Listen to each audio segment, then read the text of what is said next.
충격적인 소식입니다. 세계 최대 명품 재벌 LVMH 회장이자 세계 부자 순위 1위였던 베르나르 아르노의 순자산이 2024년 1월부터 7월까지 딱 반년 동안 약 28조 원이 증발했어요. 도대체 무슨 일이 벌어진 걸까요?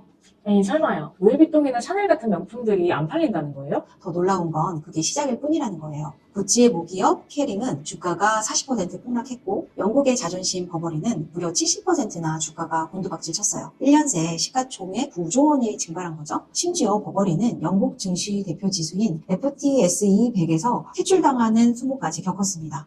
불과 얼마 전까지만 해도 사고 싶어도 살 수 없었던 명품들이 이렇게 된 거예요? 맞아요. 특히 최근 터진 디올 8만원 게이트는 명품의 민낯을 적나라하게 보여줬죠. 무려 384만 원에 팔리는 레이디 디올 백의 원가가 고작 8만 원이라는 사실이 밝혀진 겁니다. 이탈리아 검찰 조사 결과 장인이 아닌 불법 체류자들이 24시간 막교대로 쉴 새 없이 가방을 만들었다는 충격적인 사실도 드러났고요. 그럼 마진이 무려 98%나 되는 거네요? 말이 안 되는데요? 더 믿기 힘든 건 샤넬의 행보죠. 2021년부터 2년 동안 무려 11번이나 가격을 올렸대요. 2007년에 203만 원이었던 클래식 미디엄 백이 15년 만에 1,600만 원까지 치솟았습니다. 연봉 5천만 원인 직장인이 4개월치 월급을 모아도 살 수 없는 가격이 된 거죠. 그래도 사람들이 줄 서서 살 때만 해도 투자 가치가 있다고들 했잖아요. 네, 불과 2년 전만 해도 샤넬백 하나를 사기 위해 영하 20도에서 밤을 새우는 오픈런이 끊이지 않았죠. 중고시장에서는 새 상품보다 몇백만 원 더 비싸게 거래되기도 했고요. 하지만 지금은 어떤가요? 한국에서만 샤넬의 영업이익이 34%나 급감했고 웃돈을 주고 팔았던 중고시장 가격까지 빠르게 하락하고 있습니다. 이렇게 큰 변화가 일어날 줄은 몰랐네요. 도대체 무슨 일이 있었던 걸까요? 오늘은 명품 브랜드들의 충격적인 몰락, 그 뒤에 숨겨진 진실을 파헤쳐 보고자 합니다. 무차별적인 가격 인상, 중국발 악재, 그리고 MZ세대들의 등돌림까지. 과연 에르메스, 샤넬, 루이비통으로 대표되는 명품의 시대는 끝난 걸까요? 더 이상 로고에 열광하지 않는 소비자들은 무엇을 찾고 있을까요? 명품의 은밀한 민낯이 궁금하신 분들은 모여주세요. 명품 시장에 정점을 찍은 시기가 있었죠. 바로 코로나가 끝나갈 무렵이었는데요. 2021년 하반기 거리두기가 완화되면서 전 세계적으로 보복 소비 열풍이 불었는데 특히 명품 시장이 폭발적으로 성장했습니다. 맞아요. SNS에서 명품 하울 영상이 엄청 유명했었죠. 수치로 보면 더 놀라워요. 백화점 명품관 매출이 45%나 급등했고 글로벌 럭셔리 시장 규모는 2022년에 1조 4천억 유로, 우리 돈으로는 약 2천조 원을 돌파했어요. 특히 신세계 백화점의 명품 매출은 전년 대비 64% 증가했고 롯데백화점도 58% 증가했죠. 현대백화점까지 포함한 3대 백화점의 명품 매출 합계가 무려 10조 원을 넘어섰어요. 백화점이 명품 덕분에 살았다는 말이 정말이었네요. 한국의 명품 소비 문화는 정말 특별했어요. 오픈런이라는 말은 이제 세계적인 용어가 됐죠. 2021년 12월 샤넬 가격 인상을 앞두고 전국 백화점마다 진풍경이 벌어졌습니다. 영하 10도 날씨에도 새벽부터 줄을 선 사람들이 1km가 넘었어요. 명품관 오픈 2시간 만에 하루 할당량이 전부 소진됐죠. 한 매장에서 하루 20에서 30억의 매출을 기록했다고 해요. 줄서기 아르바이트도 있었다면서요? 맞아요. 하루 일당이 30만 원까지 치솟았어요. 에르메스는 더했죠. 실적이라는 독특한 문화가 생겼잖아요. 버킨백 한 개 사려면 처음엔 3천만 원, 나중엔 5천만 원어치의 다른 제품을 구매해야 했는데 심지어 구매 품목까지 정해져 있었대요. 스카프, 식기, 의류 등의 순서대로 구매해야 했죠. 그런데도 사람들이 그렇게까지 했다고요? 투자 가치가 있었거든요. 2020년 말에 산 샤넬 미디움 클래식 백은 2022년 중고시장에서 신상보다 320만 원이나 비싸게 거래됐대요. 버킨백은 새 상품 대비 프리미엄이 최대 3천만 원까지 올랐죠. 중고 명품 플랫폼 반란의 거래액이 전년 대비 254% 증가했어요. 주식보다 명품이 더 수익률이 좋았던 거네요? 이런 현상의 중심에는 MZ세대가 있었어요. 현대카드 분석 결과 2030 세대의 명품 구매 신용카드 사용액이 2년 만에 3배나 증가했습니다. 특히 첫 명품 구매 연령이 평균 15세까지 낮아졌다는 충격적인 통계가 있었죠. MZ세대의 월 소득의 32%를 명품에 썼는데 이는 전 세계 같은 연령대의 평균인 14%의 2배가 넘는 수치였어요. SNS 영향이 컸죠. 엄청났죠. 인스타그램에서 명품 스타그램 관련해서 해시태그가 8천만 건을 넘었고요. 유튜브의 명품 하울 콘텐츠 평균 조회수는 100만 회를 넘겼어요. 특히 평범한 직장인의 명품 소비 같은 콘텐츠로 명품이 특별한 제품이 아닌 일상 아이템이 되었고 루프 꾸미기 같은 영상이 유행하면서 20대 초반부터 명품을 모으는 게 당연시 됐어요.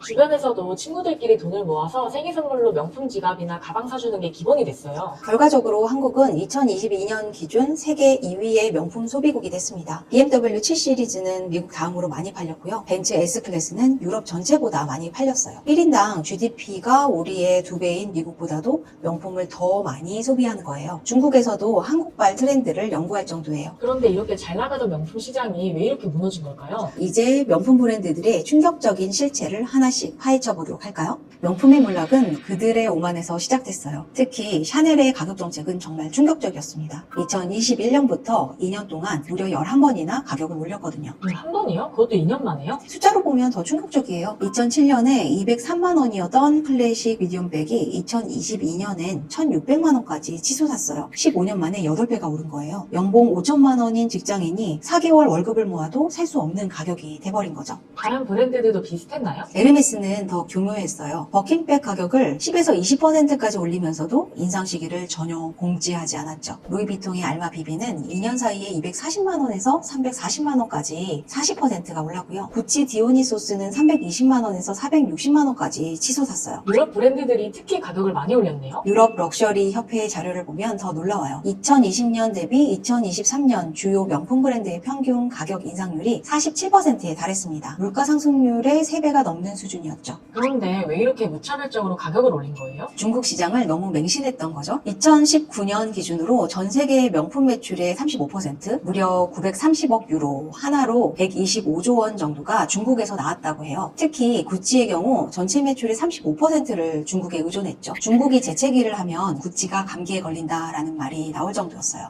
그런데 중국에서 무슨 일이 있었나요? 시진핑의 공동부유 정책의 결정타였어요. 2021년부터 빈부격차 해소를 위한 정책을 펼치면서 과시적인 소비를 제한했거든요. 거기다가 제로 코로나 정책으로 상하이가 봉쇄되면서 명품 매출이 30%나 급감했어요. 특히 2023년 6월엔 중국 청년 실업률이 21.3%까지 치솟으면서 상황이 더 악화됐죠. 중국 소비자들의 인식도 많이 바뀌었다던데요? 맞아요. 중국 소비자 분석기관 CBN 데이터의 조사를 보면 충격적이에요. 2023년 중국 Z세대의 명품 소비가 전년 대비 41%나 감소했어요. 대신 자국 브랜드 소비가 32% 증가했죠. 거차오라고 하는 자국 브랜드 선호 현상이 강해진 거예요. 글로벌 경기도 안 좋아졌잖아요. 이게 또 결정적이에요. 미국 물가 상승률이 9.1%로 40년 만에 최고를 기록했거든요. 유럽도 10%를 넘었어요. 각국 중앙은행이 기준금리를 급격히 올리면서 중산층의 가처분 소득이 크게 줄고 있었죠. 근데 명품 매출 소비층이 중산층이라면서요? 그게 바로 핵심이에요. LVMH의 CFO가 파이낸셜 타임즈와의 인터뷰에서 우리는 대부분의 제품을 진짜 부자가 아닌 돈이 쓰면서 사치를 즐기고 싶어하는 중산층에 판다라고 했을 정도예요. 월스트리트 저널도 럭셔리 산업이 실제 고객이 누구인지 잊어버렸다라고 지적했죠. 결과는 어땠어요? 처참했어요. LVMH의 주가는 30% 폭락했고 구찌의 모기업 케링은 40%, 버버리는 무려 70%나 떨어졌어요. 버버리는 영국 FTSE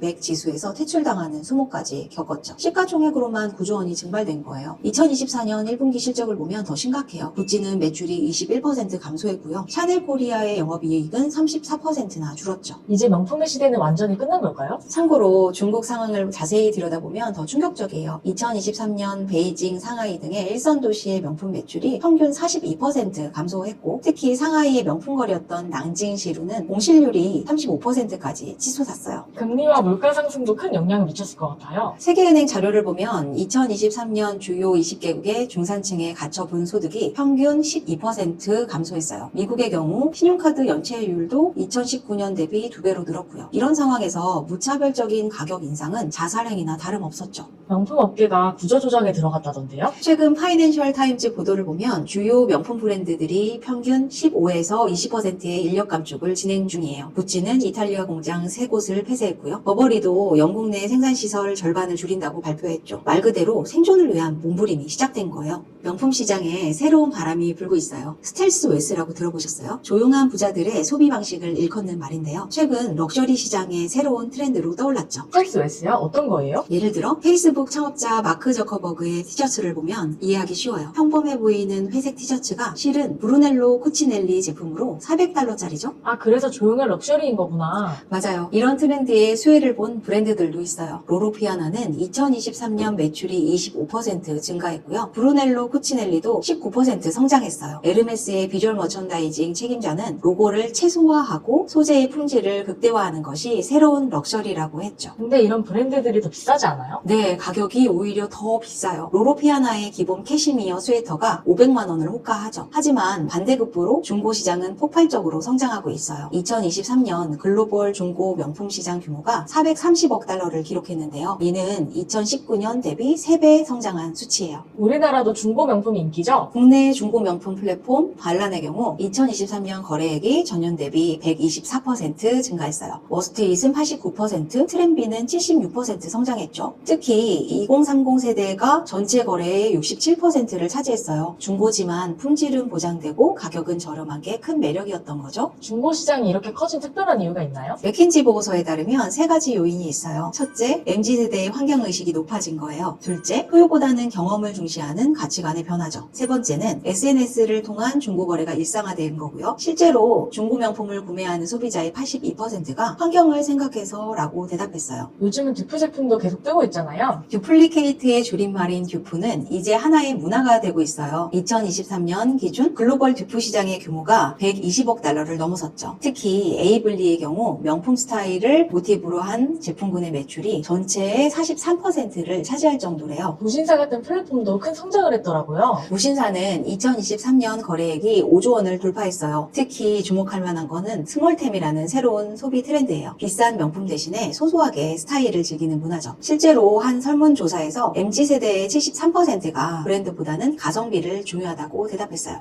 소비 패턴이 완전히 바뀌고 있네요. 더 놀라운 변화가 있어요. 최근 주요 컨설팅 기관들의 보고서를 보면 럭셔리의 새로운 정의가 필요한 시점이라고 분석하고 있어요. 이제는 비싸고 유명한 것보다 지속 가능성과 실용성이 더 중요해진 거죠. 명품 브랜드들은 이런 변화를 어떻게 받아들이고 있을까요? 변화를 시도하고 있습니다. 구찌는 새 크리에이티브 디렉터를 영입해서 브랜드 이미지를 전면 수정하고 있고, 루이비통도 로고를 최소화한 새로운 라인을 출시했어요. 하지만 WWD 같은 패션 전문 매체들은 시기적으로 너무 늦은 변화라고 평가하고 있죠. 앞으로는 어떻게 될까요? 더 이상 명품이 권력과 부의 상징이 아닌 시대가 온 것 같아요. 영국의 소비자 조사기관 켄타가 발표한 자료를 보면 전체 응답자의 79%가 과시적 소비를 부정적으로 본다라고 대답했대요. 특히 Z세대의 경우 그 비율이 84%까지 올라가죠. 정말 큰 변화네요. 다음 이야기가 기대돼요. 네, 다음에는 이런 변화 속에서 살아남으려는 명품 브랜드들의 새로운 도전과 미래 전략에 대해서 알아보도록 할까요? 위기에 빠진 명품 브랜드들이 새로운 돌파구를 찾고 있습니다. 가장 극적인 변화를 보여준 건 구찌인데요. 30대 신진 디자이너 사바토데 사르노를 영입해서 브랜드 이미지를 완전히 바꾸고 있죠. 패션업계에서는 이번 영입을 두고 구찌의 마지막 승부수라고 평가하고 있어요. 구찌가 어떻게 바뀌고 있는데요? 2024년 봄, 여름 컬렉션을 보면 충격적일 정도예요. 화려한 색감과 큰 로고는 완전히 사라졌고요. 대신 절제된 디자인과 차분한 컬러를 내세웠어요. 특히 버건디, 베이지 같은 클래식한 색상으로 승부를 보고 있죠. 매출은 21% 감소했지만 새로운 컬렉션에 대한 패션업계의 반응은 아주 긍정적입니다.